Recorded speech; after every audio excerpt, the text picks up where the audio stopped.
Bonjour et bienvenue ou re-bienvenue sur la bibliothèque d'Emilia. Aujourd'hui on va faire ma pile à lire pour le mois de février. Et si jamais vous avez déjà vu quelques vidéos sur ma chaîne, vous saurez que j'utilise un jeu, c'est-à-dire ma palle en jeu, avec ce joli petit tableau, derrière lequel chaque couleur correspond à une consigne, et un sac avec des balles de ping-pong colorées, vous l'aurez compris, avec des couleurs correspondant à celles sur mon tableau. Je vais faire un petit tour du mois précédent pour vous dire comment je m'en suis tirée. Alors pour le livre de poche, j'ai lu et fini Dans son silence de Alex Michailidis, publié donc au livre de poche, ça c'est fait. La recommandation YouTube, c'était L'Ordre des Mimes de Samantha Shannon, publié chez De Saxus, parce que c'est la série préférée de Ashley de Frolic Through Fiction, donc c'est une youtubeuse anglaise, je l'ai fini, c'est d'ailleurs mon premier livre de l'année. Au niveau du nombre de pages, on était tombé sur 947 il me semble, et j'avais choisi Le Puits de l'Ascension de Brandon Sanderson. Il me manque 50 pages, donc ça va être terminé. En standalone, j'avais choisi Les Bibliothèques de minuit de Matt Haig, que j'ai aimé, adoré. J'en ai fait un vlog spécifique. Et ensuite, en plus gros livre, j'avais pris le Ken Follett, Les Piliers de la Terre. Je l'ai commencé, je l'ai pas terminé, mais moi je considère que si je l'ai commencé, c'est bon. Sachant que là, je filme ça un petit peu en avance et qu'il me restera une très grosse semaine pour en lire une bonne portion. L'idée, j'avais pas trop envie de le lire sur un mois, j'aurais bien aimé le diviser en deux, lire la première partie, parce que c'est divisé en deux livres, la première partie en janvier et la seconde en février, donc j'ai que 500 pages à peu près à lire en une semaine, je pense que ça devrait être bon. Donc on peut dire que c'était un tirage réussi, hein. On est de retour pour ce mois-ci, donc avec toujours mon tableau. Et puis ben moi je vous propose qu'on commence au tirage. Petit rappel des règles, 5 tours, si on a 3 fois la même couleur, on rajoute un tour. Et puis c'est tout. Et donc c'est parti pour le tour numéro 1. Bleu foncé, décidément faut vraiment que je refasse ces balles. Ah non, c'est peut-être bleu clair. C'est bleu clair. Alors, qu'est-ce qu'on a derrière bleu clair? Toujours une galère. Un vétéran de ma palle. Ça ne va pas dans mes plans. Je dirais même que c'est à l'inverse de tous mes plans. Alors regardons ça sur Livre Addict. Oh, je viens de trouver quelque chose. Alors Famille Parfaite, de quoi ça parle? C'est un poche que j'ai acheté il y a très longtemps. Et c'est parfait parce que j'avais commencé la saga donc sur la détective Tessa Leoni qu'on retrouvait dans le tome d'avant qui s'appelait Preuve d'amour, où en fait on nous l'introduisait Tessa Leoni. Donc là c'est sa première un petit peu enquête solo on va dire. Et j'ai le 3e tome qui a été mis dans ma pile. Vous savez, sur Instagram, là, en début d'année, il y avait 12 livres par 12 personnes. Et le 3e tome, je crois, a été mis dans ma pile. Donc il faut que je lise le 3e tome cette année. Donc c'est pas plus mal que je mette celui-ci dans la pile. Donc de quoi ça parle, Famille Parfaite? Vous avez une famille de 3 personnes qui, sous couvert, sont parfaits, leur mariage semble génial, ils se prennent jamais la tête, leur fille elle est adorable, elle est belle, ils ont des bonnes positions dans la vie, ils ont de l'argent mais pas trop, enfin voilà, vraiment sortis d'un magazine. Et un jour ils disparaissent tous les 3, comme ça, ils se font enlever, enfin on sait pas trop s'ils se font enlever ou pas. Pour la détective Tessa Leoni, donc la fameuse, pour elle, c'est sûrement un enlèvement, mais du coup elle va mener l'enquête pour savoir ce qui s'est passé et essayer de les retrouver et de démêler l'histoire. J'en sais pas plus, en même temps c'est pas le but hein. Mais voilà, je suis contente de reprendre un Lisa Gardner parce que ça fait un petit moment que j'en ai pas lu et que je trouve que c'est une plume qui me correspond pas mal. Je trouve toujours ces romans pleins de rebondissements et d'inattendus. Et je trouve qu'elle se renouvelle à chaque fois, donc ben, voilà, Famille Parfaite, ce sera mon premier choix. Et c'est parti pour le 2e tour. Orange. qu'est-ce qu'on a derrière orange? Young Adult. Alors pour la catégorie Young Adult, j'ai décidé d'y mettre Iron Widow de Zeran Jezao. C'est publié chez La Martinière Jeunesse. C'est sorti le mois dernier, d'ailleurs je vous en ai parlé dans les sorties du mois. Et là, en fait, on est dans un monde mi-SF, mi-fantasy, inspiré donc des traditions et de la mythologie chinoise. Et vous avez les frontières du royaume qui sont défendues par des espèces de choses un peu robotiques qui s'appellent les chrysalides et qui sont pilotées en fait par des hommes et leurs concubines. Et en fait, les combats donc avec ces espèces d'androïdes pour protéger les frontières sont quand même assez sanglants et en général les femmes sont sacrifiées pour que les pilotes hommes survivent. Et donc on va suivre notre héroïne qui s'appelle Zeytan et qui a perdu sa sœur et qui veut se venger. Donc elle va s'engager en fait dans les pilotes et elle, ce qu'elle veut c'est détruire un peu de l'intérieur et faire en sorte que plus aucune femme ne soit sacrifiée. Alors du coup moi je suis très à fond en ce moment, je vous ai dit, sur la culture asiatique. Donc c'est un roman qui m'intéressait énormément. De la fantaisie avec une petite pointe de SF, beaucoup de féminisme. Ce roman à mon avis est une ode au féminisme je pense. Donc ça m'intéresse pas mal. C'est du young adult, c'est pas si long que ça. À mon avis ça va se lire assez rapidement. Et donc c'est mon choix pour la catégorie young adult. Et c'est parti pour le troisième tour.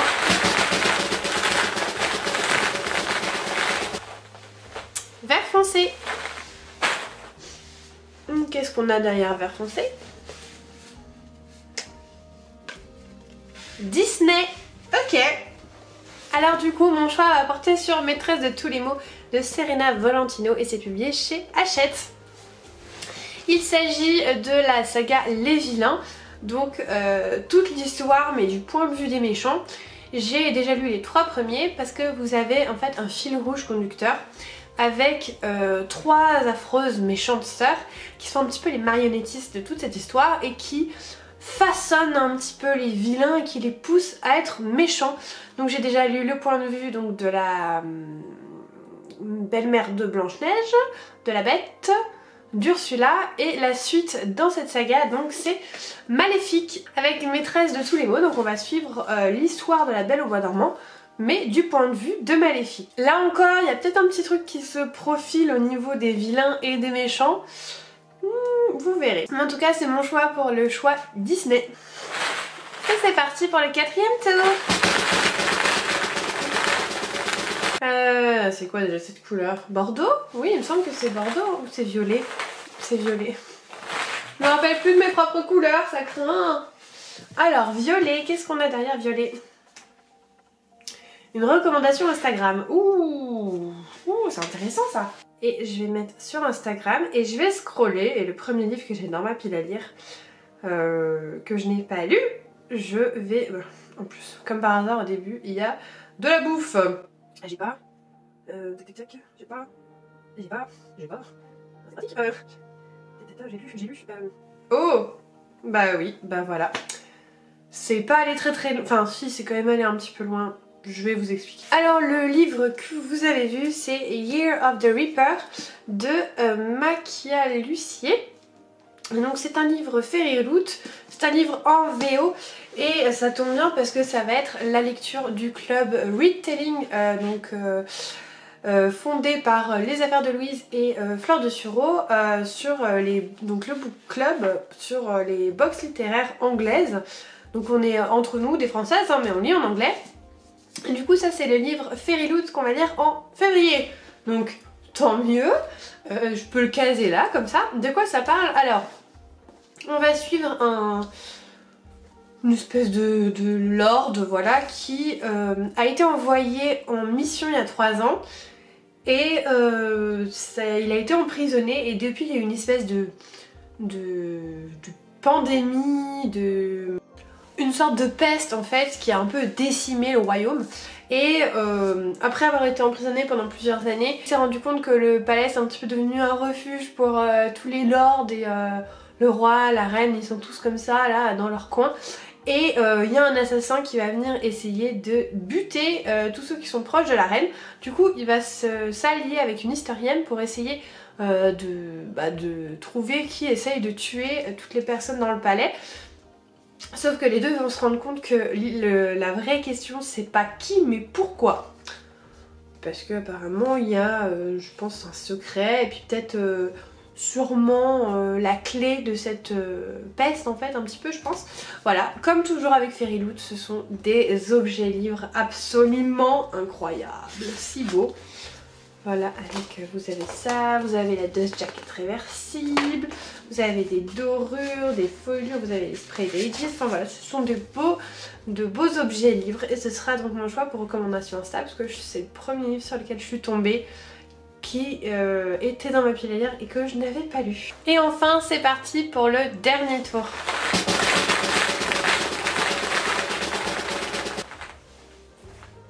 Framboise.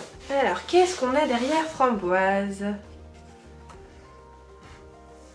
Coup de cœur présumé. Ok, pourquoi pas. Réfléchissons. Il n'y a même pas besoin de réfléchir. Il n'y a même pas besoin de réfléchir. Comment j'ai pas pu y penser direct? Ça m'a pris 20 secondes, mais je vous le dis assez souvent avec une copine, on lit un de Saxus par mois parce qu'on commence à avoir une grosse collection et qu'on ne les sortait pas de notre bibliothèque. Et ce mois-ci, nous avions prévu de lire Nevernight, les grands jeux, donc le tome 2, écrit par J. Christophe. Et il se trouve que le tome 1 a été un coup de cœur, mais monumental. Ça a vraiment été un gros coup de cœur. J'adore le personnage de Mia, vraiment c'est une femme énergique et badass comme pas possible et elle s'en fout et c'est pas à l'intérieur un petit cœur tout mou, voilà, elle est comme elle a grandi dans l'adversité et voilà, c'est un livre que j'avais vraiment adoré. Donc là on va lire le 2 et vu mon gros coup de cœur pour le 1, c'est sans dire que le 2 va sûrement en être un aussi, surtout que à l'époque quand je regardais les anglaises, elles avaient l'air de dire que le tome 2 était presque meilleur que le tome 1, donc j'ai trop hâte de lire ça. De quoi ça parle à la base Nevernight? Alors Nevernight c'est l'histoire d'une jeune fille qui s'appelle Mia et qui a vu sa famille se faire décimer devant elle. En gros sa famille c'était des sénateurs et par complot politique ils se sont fait tuer, et destituer, tout le tralala. Et donc Mia elle a vécu toute son enfance dans la haine et elle va chercher à rejoindre une église qui entraîne les assassins. Et c'est un petit peu les prémices et l'histoire du tome 1. Donc là évidemment il s'est passé beaucoup de choses, surtout que vous voyez bien que c'est des bricasses. Donc je peux pas trop vous dire où on en est au début de ce tome 2 sinon c'est un méga spoil, mais voilà, c'est mon choix pour le coup de cœur présumé. Ce qui nous amène à la fin de cette palle en jeu. Donc on va résumer. Nous avons donc le vétéran de ma palle, c'est Lisa Garner, Famille Parfaite. Ensuite on avait un Young Adult, ce sera Iron Widow de Zeran Zaizao. Ensuite pour le Disney, on a Maîtresse de tous les mots de Serena Valentino. Pour la recommandation Instagram, on a Year of the Reaper de Makia Lucier, donc en VO.